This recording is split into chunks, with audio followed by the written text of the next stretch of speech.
Hi, I'm David Maxwell. I have the honor of being with Charlie Duke here in Iceland. Hey, David. In a nice summer day. You've come very far to get here. How's your experience being here, and give me your impressions you've had? Well, of course, we flew over, been here 3 or 4 days, and we've started retracing our steps. And 50 years ago today, we were standing in this very spot. And it brings back a lot of memories. I remember the canyon, and it's the tremendous geology of the volcanics around here, so it's fantastic.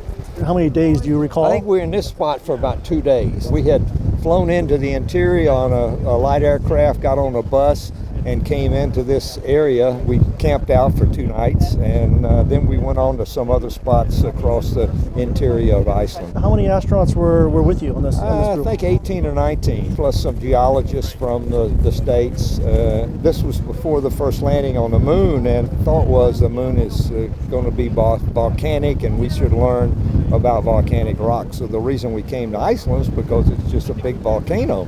And this is one of the unique spots. You can see a lot of evidence of the volcanic flows and stuff here.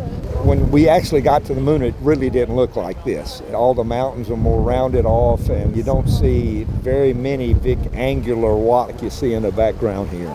You had done geological testing in many locations. What were the other locations? We did several trips to Arizona, both around into Mexico. We did northern Arizona and the San Francisco peaks. We did northern California, Minnesota, up into Canada, the Sudbury area. We did Texas, New Mexico, around Los Alamos, the big caldera there. We did 5 trips to Hawaii. So every month for 6 years, we went on some trip somewhere. When you were here, did they do any rover testing as well with you? No, not here, but we did. It's too rough in canyons like this, but out on the flat behind us, if we'd have had a rover, we would have used it. But back then, there was no rover even planned for Apollo. It was only the last 3 missions that they developed the rover. It just helped us cover more ground, really. That's the reason the rover was so useful up on the moon, was because we could cover more territory. You were one of the few astronauts on the moon that actually drove the rover, correct? I didn't drive it, I was the navigator. John Young, the commander, was the driver. He sat in the left seat, which was the driver's seat.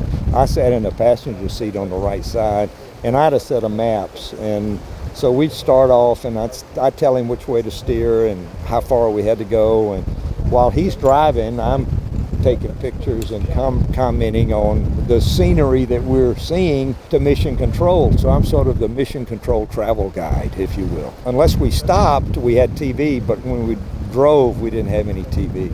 Were they a lot of fun, or were you just it was a lot of fun. I mean, rover was squirrely. We drive around craters of various sizes, and so it was an exciting ride. We drove a total of like 17 miles while we were up total up on the moon. And you actually got paid for doing all this? Paid, yeah, they actually paid me.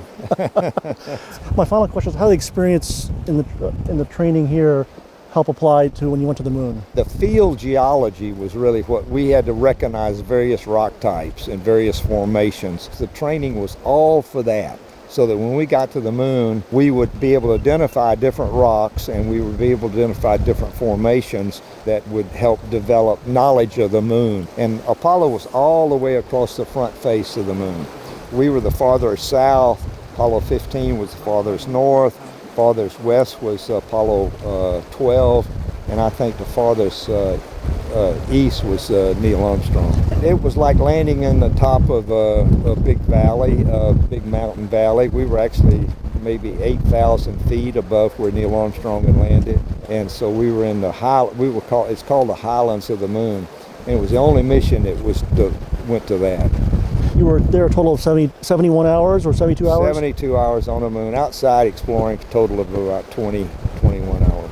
Charlie, thank you so much. Sure. You've been great. Fantastic. Great. Thank you very much.